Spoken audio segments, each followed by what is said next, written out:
Hi friends, welcome to my channel. Today special ఏంటంటే కాజు paneer curry అనమాట. మనం పన్నీర్ తీసుకొని చిన్న చిన్న ముక్కలుగా కట్ చేసుకోవాలి. ప్యాన్ పెట్టుకొని ఆయిల్ వేసుకొని అందులో కొంచెం సాల్ట్ అనేది మనం యాడ్ చేసుకోవాలండి. సాల్ట్ యాడ్ చేసుకుంది ఎందుకంటే పన్నీర్ ముక్కలు దానికి అంటుకోకుండా ఉంటాయి అన్నమాట.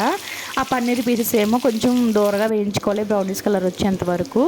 అదే ఆయిల్లో మనకి 100 గ్రామ్స్ అయితే తీసుకున్నానండి కాజు. నేను కాజు మనకి బ్రౌనిష్ కలర్లో వచ్చేంత వరకు దూరగా వేయించుకోవాలన్నమాట. బ్రౌనిష్ కలర్ వచ్చిన తర్వాత మనకి ఒక బౌల్లో తీసుకోవాలి. అదే ఆయిల్లో మనం కట్ చేసుకున్న చిన్న చిన్న ముక్కలుగా కట్ చేసుకున్న ఆనియన్స్ అందులో యాడ్ చేసుకోవాలి. అందులో యాడ్ చేసుకున్న తర్వాత కొంచెం బాగా వేగిన తర్వాత టమాటా ప్యూరీ ఉంది కదండి, ఒక 2 టమాటోస్ మనకి ప్యూరీలా చేసుకుని అందులో వేసుకుంటే గ్రేవీ అనేది మనకి బాగా వస్తుందండి.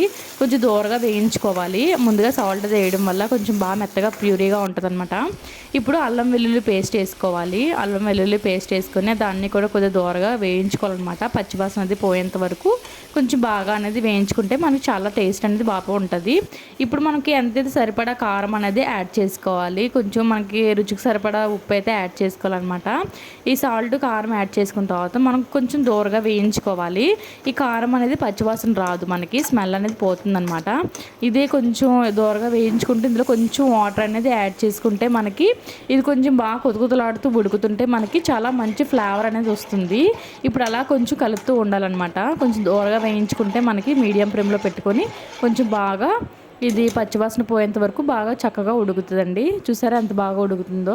ఇప్పుడు ఇది ఉడికిన దాంట్లో మనకి ముందుగా వేయించుకున్న పన్నీర్ ముక్కలేమో అందులో యాడ్ చేసుకోవాలన్నమాట. అందులో యాడ్ చేసిన తర్వాత ఇప్పుడు కాజు కూడా ఉంది కదండి, కాజు కూడా కలిపి మనం యాడ్ చేసుకోవాలి. ఇవి యాడ్ చేసిన తర్వాత అలా కలుపుతూ ఉండాలన్నమాట. కలుపుతూ ఉంటే గ్రేవీ, ఆ పీసెస్ అండ్ కాజు మొత్తం అంతా కూడా బాగా గ్రేవీ అది అంటుకొని చాలా టేస్టీ అయితే మనకు చాలా బాగుంటుంది అనమాట. ఇప్పుడు దగ్గరికి అయ్యేంత వరకు కొంచెం అంతే, కాజు పన్నీర్ రెడీ. చూసారా ఫ్రెండ్స్ ఎంత బాగుందో. ఇది చపాతీతోటి కాజు విత్ పన్నీర్ చాలా సూపర్గా ఉంటుంది. మన ఛానల్ లైక్ చేయండి, షేర్ చేయండి, ఛానల్ సబ్స్క్రైబ్ చేయండి. ఇలాంటి మరికొన్ని వీడియోస్తో మళ్ళీ కలుద్దాం. Bye bye friends.